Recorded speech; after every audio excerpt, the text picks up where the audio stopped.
ആ റാണി, ഇതാ റാണി ഈച്ച ഇരുന്നത് പറന്നു പോകുന്നത്. ബാക്കി ഈ കാണുന്നതെല്ലാം ഇതെല്ലാം വേലക്കാരി ഈച്ചകളാണ്. ഈച്ചയെടുത്ത് വരുന്നതിന് മുമ്പ് 2-3 കാര്യങ്ങൾ ശ്രദ്ധിക്കാനുണ്ട്. ഒന്ന്, ഏറ്റവും കൂടുതൽ ആക്രമിക്കാൻ സാധ്യതയുള്ളത് മൂവ്മെൻറ്റുകളിലാണ്. അഥവാ ദേഹത്ത് വന്ന് ഈച്ച ഇരുന്നാലും അതിനെ തട്ടിക്കളയാനോ കൈകിട്ട് കുടയാനോ ഒന്നും പാടില്ല. അങ്ങനെ ചെയ്താൽ ഒരുപക്ഷെ കുത്ത് കിട്ടാനുള്ള സാധ്യത കൂടും. എത്ര കുത്ത് കിട്ടി എന്ന് നമുക്ക് എണ്ണീട്ട് പോവാം.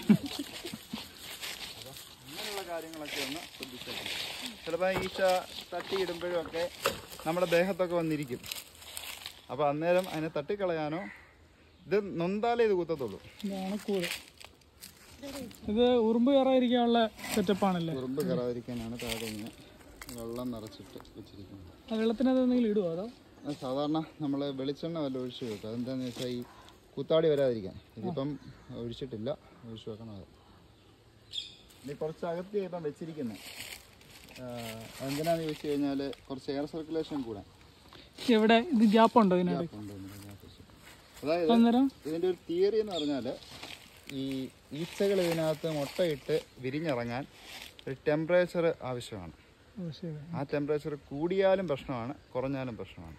ഈ 2 കണ്ടീഷനിലും അവർ കൂട് ഉപേക്ഷിച്ച് പോകും. അത് മെയിൻറ്റെയിൻ ചെയ്യുന്നത് എങ്ങനെയാണ്?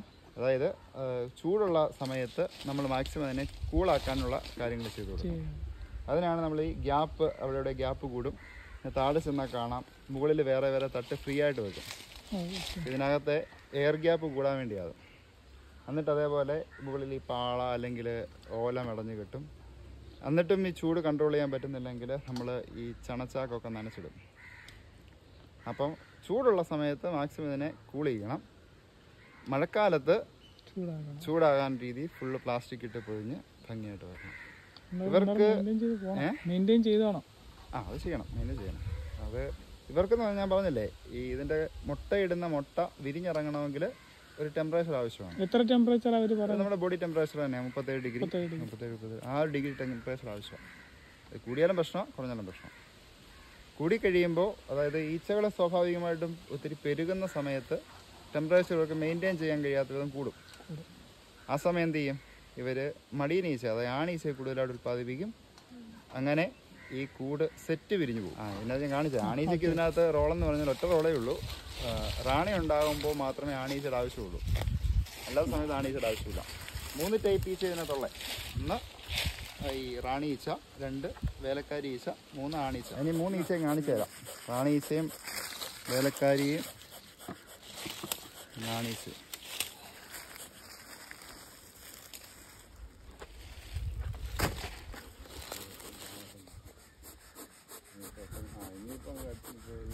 ഒന്ന് പുറത്തോട്ട് വന്നിട്ടുണ്ടല്ലോ ഒരാട. അത് അവർ എക്സ്ട്രാ മേളിലോട്ട് കെട്ടി വരുന്നത് ഇത് നിറഞ്ഞു കഴിഞ്ഞപ്പോൾ. ഇത് കണ്ടോ, ഇതെല്ലാം തേൻ നിറഞ്ഞിരിക്കുക. എടുക്കുന്ന സമയം കഴിഞ്ഞതാണോ അതോ? ഇല്ല, ഇത് കറക്റ്റ് സമയം ഇപ്പോൾ എടുക്കുന്നത്. അതായത് നമ്മൾ നന്നായിട്ട് തേൻ എടുക്കാൻ പറ്റുന്ന സമയം എന്ന് പറഞ്ഞാൽ ഇത് കണ്ടോ, ഇതെല്ലാം അവർ മെഴുക് വെച്ച് ഓരോ അറയിലും തേൻ നിറച്ചിട്ട് സീൽ ചെയ്തിരിക്കുക. അങ്ങനെ സീൽ ചെയ്തിരിക്കുന്ന അട എടുക്കുന്നതാണ് ഏറ്റവും നല്ലത്. എന്താണെന്ന് ചോദിച്ചാൽ അങ്ങനെ എടുക്കുന്ന അടയിൽ മാക്സിമം അവരതിൻ്റെ വാട്ടർ കണ്ടൻറ്റിനെ റിമൂവ് ചെയ്തിരിക്കും, ചിറകിട്ടടിച്ച് മാറ്റി. പിന്നെ ചൂടാക്കുന്ന എന്തിനാണെന്ന് ചോദിച്ചു കഴിഞ്ഞാൽ ഇത് വെള്ളത്തിൽ വെച്ചാണ് നമ്മൾ ചൂടാക്കുന്നത്, ഡയറക്റ്റ് അല്ല. ഒരു എന്തിനാണെന്ന് ചോദിച്ചാൽ ഒരു 50-55 ഡിഗ്രി സെൽഷ്യസ് ഒക്കെ ചൂടാക്കാവും. അങ്ങനെ ചൂടാക്കുമ്പോൾ ഈ ഓൾറെഡി ഇതെടുക്കുമ്പോൾ ഈ മെഷീൻ വെച്ച് കറക്കി എടുക്കുന്നെങ്കിൽ കൂടി മെഴുകിൻ്റെ പൊടിയും പിന്നെ അതിനകത്ത് പൂമ്പൊടികളുടെ അംശങ്ങളും ഒക്കെ ആ തേനിൽ കിടക്കും. ഇതൊന്ന് ചൂടാക്കി ഇളക്കി കൊടുക്കുമ്പോൾ ഇതെല്ലാം ഉരുകി മുകളിലേക്ക് ഒരു പാട പോലെ ആകും. അപ്പോൾ നമുക്ക് ആ പാട വെട്ടിക്കളഞ്ഞാൽ അടിയിൽ പ്യുവർ തേനാവും. അതിനുവേണ്ടി അങ്ങനെ ചൂടാക്കണം. അത് എടുക്കുന്നതിന് ഒരു നാക്കുണ്ട്. അതായത് ഈച്ചകൾക്ക് നോവാതിരിക്കുക എന്നതാണ് മെയിനായിട്ട് നമ്മൾ ശ്രദ്ധിക്കേണ്ടത്. എനിക്ക് തോന്നുന്നു ഒരാൾ ട്രിഗറായി കഴിഞ്ഞ് കഴിഞ്ഞാൽ ബാക്കിയുള്ളവരെല്ലാം ട്രിഗറാവുന്നത് അല്ലേ? അങ്ങനെയല്ല, ഇതിപ്പോൾ ഈച്ചകളുടെ ഈ ചിറകനക്കൽ കേൾക്കുമ്പോൾ ഇത് കുത്താനുള്ള ചാൻസ് ഉണ്ടോ ഇല്ലയോ നമുക്കറിയാൻ പറ്റും. ഇപ്പോൾ ഒന്നുമില്ല, ഇപ്പോൾ അവർ കൂളായിട്ടിരിക്കുക. എന്നാലിപ്പോൾ വേണമെങ്കിൽ കാണിച്ചാൽ ഇപ്പോൾ ഏതെങ്കിലും ഒരു ഈച്ചയ്ക്ക് ഒരു നൊമ്പലം തട്ടിയാൽ ഇവർ പ്രത്യേക രീതിയിൽ ചിറകനക്കും. അതൊരു മെസ്സേജാണ്. ബാക്കി ഈച്ചകളെല്ലാം അതനുസരിച്ച് വരും. പിന്നെ അതേപോലെ ഇപ്പോൾ ഒരു ഈച്ച കുത്തി വന്നിരിക്കട്ടെ, ആ കുത്തി ഈച്ച കുടല് പറഞ്ഞു പോയി ചാവുക ചെയ്യുന്നത്. പക്ഷേ അങ്ങനെ കുത്തുന്ന കൂട്ടത്തിൽ അതൊരു വിഷത്തിൻ്റെ ആ ഒരു ഫിറമോൺ സ്മെല്ല് പുറപ്പെടുവിക്കും. ആ സ്മെല്ല് കേട്ടാൽ ബാക്കി ഈച്ചകൾ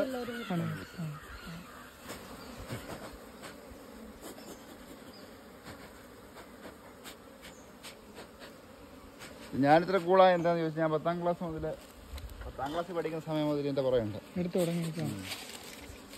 ദേഹത്ത് നിന്ന് തട്ടുകയൊന്നും ചെയ്യരുത്, അത് ഇരുന്ന പോലെ നോക്കോളും.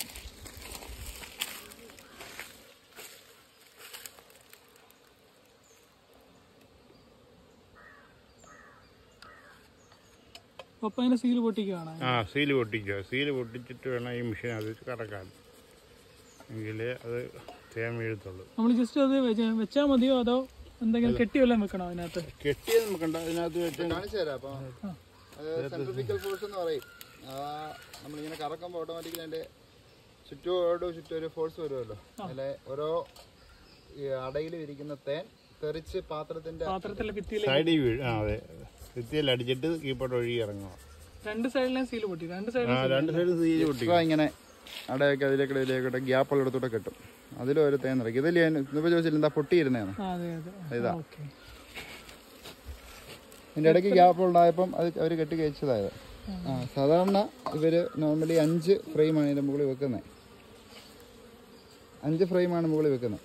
അപ്പോൾ 5 ഫ്രെയിമിൽ ഇവരിങ്ങനെ ഈ ഒരു ഈച്ചയ്ക്ക് പോകാനുള്ള ഗ്യാപ്പ് മാത്രം ഇട്ടിട്ട് ഇങ്ങനെ കെട്ടി ഫില്ലാക്കി അതിൽ തേൻ നിറയ്ക്കുകയാണ് പതിവ്. അത് പക്ഷേ ഇത് കണ്ടോ, ഇങ്ങനെ ഇവിടെ ഒരു ഇത്ര ആയപ്പോഴേ നിറച്ചു. കാരണം അതിൻ്റെ സീലും ചെയ്തു. താഴേന്ന് വേറെ അട ഇങ്ങനെ കെട്ടി വന്നതുകൊണ്ട് അവരങ്ങനെ ചെയ്തത്. അപ്പോൾ ആ അട ഇതിനകത്തിരിക്കുന്നത് ഇങ്ങനെ കയറുന്നിരിക്കുന്നത്. നമുക്കിനി ഇത് കട്ട് ചെയ്ത് മാറ്റണം. പിന്നെ ഇതിങ്ങനെ ഈ ഫ്രെയിം സീലായത് ചെത്തിക്കളഞ്ഞ് തേനും എടുത്തിട്ട് ഇത് കട്ട് ചെയ്ത് മാറ്റി വെക്കുമ്പോൾ അടുത്ത പ്രാവശ്യം തേൻ എടുത്തു കഴിഞ്ഞിട്ട് ഈ ഫ്രെയിം ഇതേപോലെ തിരിച്ചിട്ട് കൊടുക്കും. തേൻ മാത്രമേ നമ്മളെടുക്കും. പിന്നെ ഈ ഒരു ദിവസത്തെ ഇതുകൊണ്ടൊന്നും ഇതിനെക്കുറിച്ച് ഒന്നും മനസ്സിലാക്കാൻ പറ്റില്ല. എക്സ്പീരിയൻസ് ആണല്ലോ. തന്നെ 10 വർഷത്തെ എക്സ്പീരിയൻസ് ആണ്.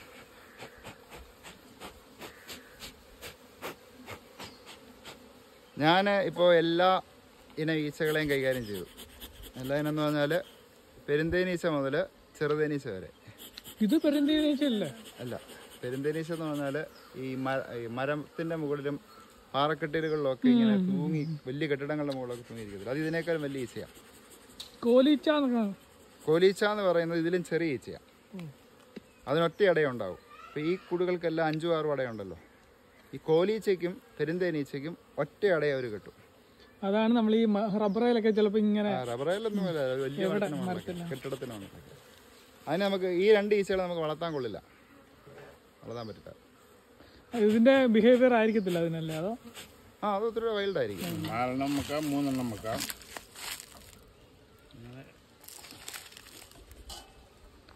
ഇതിലിരിക്കുന്നത് കൂടുതലും ആണീച്ചകളാണ്. കറുത്ത് നിറത്തിരിക്കുന്നുണ്ടോ? സത്യത്തിൽ തേൻ സീസണിൽ നമുക്ക് ആവശ്യമില്ലാത്തൊരു ഇനമാണിത്. കർഷകര് ഈ തേൻ സീസൺ ആകുമ്പോൾ ഈ ആണീച്ചകളെല്ലാം കൊന്നുകളയും. അതായത് ഇവർക്ക് ഇതിനകത്തുള്ള ആകെ പണി എന്ന് പറഞ്ഞാൽ പുറത്തുപോയി അധ്വാനിച്ചുകൊണ്ട് വന്ന് ഇതിനകത്ത് നിറയ്ക്കുന്ന തേൻ കുടിച്ചു പറ്റിക്കുക എന്നുള്ള പണി മാത്രമേ ഉള്ളൂ. പെണ്ണുങ്ങളാ പോയി പുറത്ത് പോയി തേൻ എടുത്തോണ്ട് വരുന്നേ. ആണീച്ചകൾ ഇതിനകത്തിരുന്ന് കുടിച്ചു പറ്റിക്കും. ഇവരെ ഏറ്റവും പ്രയോജനപ്പെടുന്നത് കൂട് പിരിച്ചു വെക്കുന്ന സമയത്ത് മാത്രമാണ്. അതെന്താ ഗുണം? ഇവരെ കോളനിയിലേക്ക് റീപ്രൊഡക്ഷൻ വേണ്ടിയിട്ടാണോ? യെസ്. പുതിയ റാണി ഉണ്ടാകുന്ന സമയത്ത് ഈ ഇവരുടെ ഒരു റീപ്രൊഡക്ഷൻ എങ്ങനെയാണെന്ന് ചോദിച്ചാൽ, റാണി വർഷത്തിലൊരിക്കൽ, അതായത് ജനിച്ച് ഒരിക്കൽ മാത്രമേ ആണീച്ചകളുമായിട്ട് ചേരാൻ പോകത്തുള്ളൂ. അത് റാണി വിരിഞ്ഞിറങ്ങി ഒരു 8ാം ദിവസമാണ് സംഭവിക്കുന്നത്. അപ്പോൾ അത് ഈ പറഞ്ഞ പ്രത്യേകം ഫിറമോൺ പുറപ്പെടുവിക്കും. അപ്പോൾ ആ പ്രദേശത്തുള്ള ആണീച്ചകളെല്ലാം ഈ റാണിയുടെ പുറകെ പോകും. അപ്പോൾ ഏറ്റവും ഉയരത്തിൽ പറക്കുന്ന 10-15 ഈച്ചകളുമായിട്ട് ഒരേ സമയം ഇവർ ഇണ ചേരും. ഒരു മാക്സിമം സ്പേംസ് ഇവരുടെ ഒരു സ്പേം കളക്ടറുണ്ട് റാണിക്കുള്ളിൽ, അതിൽ സൂക്ഷിച്ചു വെക്കും. എന്നിട്ട് റാണി തിരിച്ചു വരും. പിന്നെ അതിന് ഒരു പണിയേ ഉള്ളൂ, ജീവിതാവസാനം മുഴുവനും മുട്ടയിടുക. അതിനുള്ള സ്പേം ഫുൾ കളക്ട് ചെയ്ത് ഒരൊറ്റ ടൈം കൊണ്ട് അവർ കളക്ട് ചെയ്യും. എന്നിട്ട് ഇവർക്ക് 2 രീതിയിൽ മുട്ടയിടാൻ പറ്റും. ഒന്ന്, ഈ സ്പേം കളക്ടറിൽ ടച്ച് ചെയ്ത് മുട്ടയിടാം, ടച്ച് ചെയ്യാതെ മുട്ടയിടാം.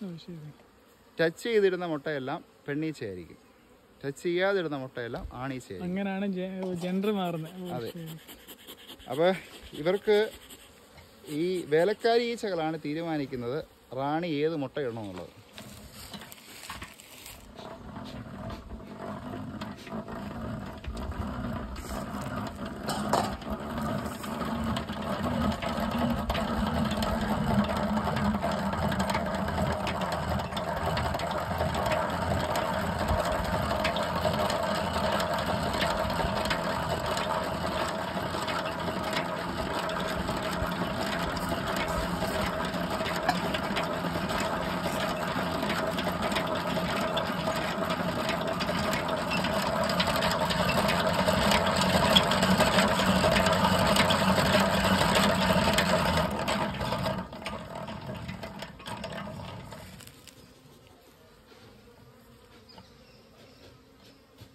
ഈ ഒരു സൈഡിലെ മൊത്തം തേലിന് പിന്നെ അത് പോയി.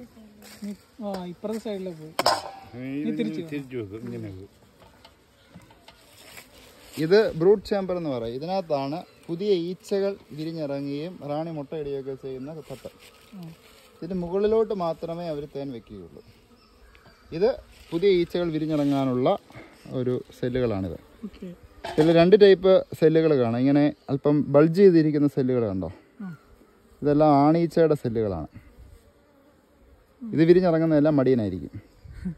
ഒരേ ലെവലിൽ ഇങ്ങനെ കെട്ടിയിരിക്കുന്നതെല്ലാം വേലക്കാരി ഈച്ചകളാണ്, അഥവാ പെണ്ണീച്ചകളാണ്. ഓപ്പണായിട്ടിരിക്കുന്നത് മുട്ടയിട്ട് പുഴുവായിരിക്കുന്നതൊക്കെ കാണാനത്. ഇത് കണ്ടോ? ഇവിടെ സൂക്ഷിച്ച് നോക്കിയാൽ ചുരുണ്ടിരിക്കുന്ന കണ്ടോ പുഴു? നീ വന്നോ, അടുത്തൊന്നും കുഴപ്പമില്ല, കുത്തത്തില്ല. എപ്പോൾ കുത്തുമെന്ന് ഞാൻ പറയാം, അന്നേരം മാറിയാൽ മതി. ഇവിടെ കണ്ടോ പുഴു? ചുരുണ്ടിരിക്കുന്നു.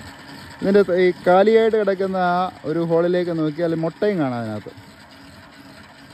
സൂം ചെയ്ത് നോക്കിയാൽ കാണാൻ മുട്ടയും കാണാം അതിനകത്ത്. റാണി ഇടുന്ന മുട്ടയാണത്. ഇതെല്ലാം ഇതിൽ തേനില്ല. അതുകൊണ്ട് ഇതിൻ്റെ ഈ ഭാഗം കണ്ടോ? ഇവിടെ ഇത്രയും മാത്രമേ തേനുള്ളൂ. ഇതിൻ്റെ സീൽ ചെയ്തിരിക്കുന്നുണ്ടോ? ഇത്രയും മാത്രമേ തേനുള്ളൂ. ഇതിൻ്റെ താഴോട്ട് അവർ വയ്ക്കുന്നത് മുഴുവനും പുതിയ ഈച്ചകളെ നമ്മളങ്ങനെ സെറ്റ് ചെയ്യുന്നതാണ്. അവർക്ക് അത് അവരുടെ ഇഷ്ടത്തിനനുസരിച്ച് അവരിങ്ങനെ സെറ്റ് ചെയ്യുന്നതാണ് ഈ ബ്രൂഡ് ചേമ്പറും. അതായത് നമ്മൾ ഈ ഫ്രെയിം കെട്ടിക്കൊടുത്ത് ഇത്രയും ഭാഗത്ത് ഈച്ചകളെ വളർത്തക്ക രീതിയിൽ ഈ അട സെറ്റ് ചെയ്യുക. അതിൻ്റെ മുകളിൽ തേനുണ്ടായി തുടങ്ങുമ്പോൾ മാത്രമേ നമ്മൾ അടുത്ത തട്ട് വെച്ച് കൊടുത്ത് അടയിട്ട് കൊടുത്ത് അതിനകത്ത് തേനട പണിയാൻ വേണ്ടി അവർ അനുവദിക്കത്തുള്ളൂ. അതുവരെ അവരുടെ അതായത് ഇപ്പോൾ തേൻ സീസണിൽ മാത്രമേ നമ്മളിങ്ങനെ മുകളിലേക്ക് തട്ട് വെച്ച് നമ്മളിങ്ങനെ അട വെച്ച് കൊടുക്കത്തുള്ളൂ. സീസണിൽ മാത്രമേ ഉള്ളൂ. സീസണിൽ മാത്രമേ ഉള്ളൂ. തേൻ സീസൺ കഴിഞ്ഞ് കഴിഞ്ഞാൽ നമ്മൾ ഈ താഴത്തെ തട്ട് മാത്രമായിരിക്കും അതങ്ങ് മാറ്റും. അത് വെക്കും. ഫീഡ് ചെയ്യേണ്ട ആവശ്യമുണ്ടെങ്കിൽ അത് വെച്ച് ഫീഡ് ചെയ്യും. ഇപ്പോൾ ഒന്ന് വയലൻ്റ് ആയിട്ടുണ്ട് ഈച്ചകളെ. ശരിയാക്കി എടുക്കാം. ഇല്ല, ഇതിനകത്ത് തേനില്ല. ഇതിനകത്തൊന്നും തേൻ എടുക്കാനും പറ്റില്ല നമുക്ക്. എടുക്കാൻ പാടില്ല. ഇല്ല, പാടില്ല. ഇത് അവർക്ക് വേണ്ടി വെക്കുന്നതാണ്. നമ്മൾ എടുക്കുന്ന സമയത്ത് ഇതിലെങ്ങാനും തട്ടിക്കഴിഞ്ഞ് കഴിഞ്ഞാൽ അവർക്ക് വേദന എടുത്തു കഴിഞ്ഞാൽ പണിയാവും. അതാണ് ഞാൻ എടുക്കുന്നത് വളരെ കെയർഫുള്ളായിട്ടാണ്. അങ്ങോട്ടോ ഇങ്ങോട്ടോ പോയി അത് നൊന്ത് കഴിഞ്ഞാൽ ഈച്ചകൾ ഇളകും. റാണി, ഇതാ റാണി ഈച്ച. കണ്ടോ? ബിഗ് സൈസ് അതാണ് റാണി ഈച്ച.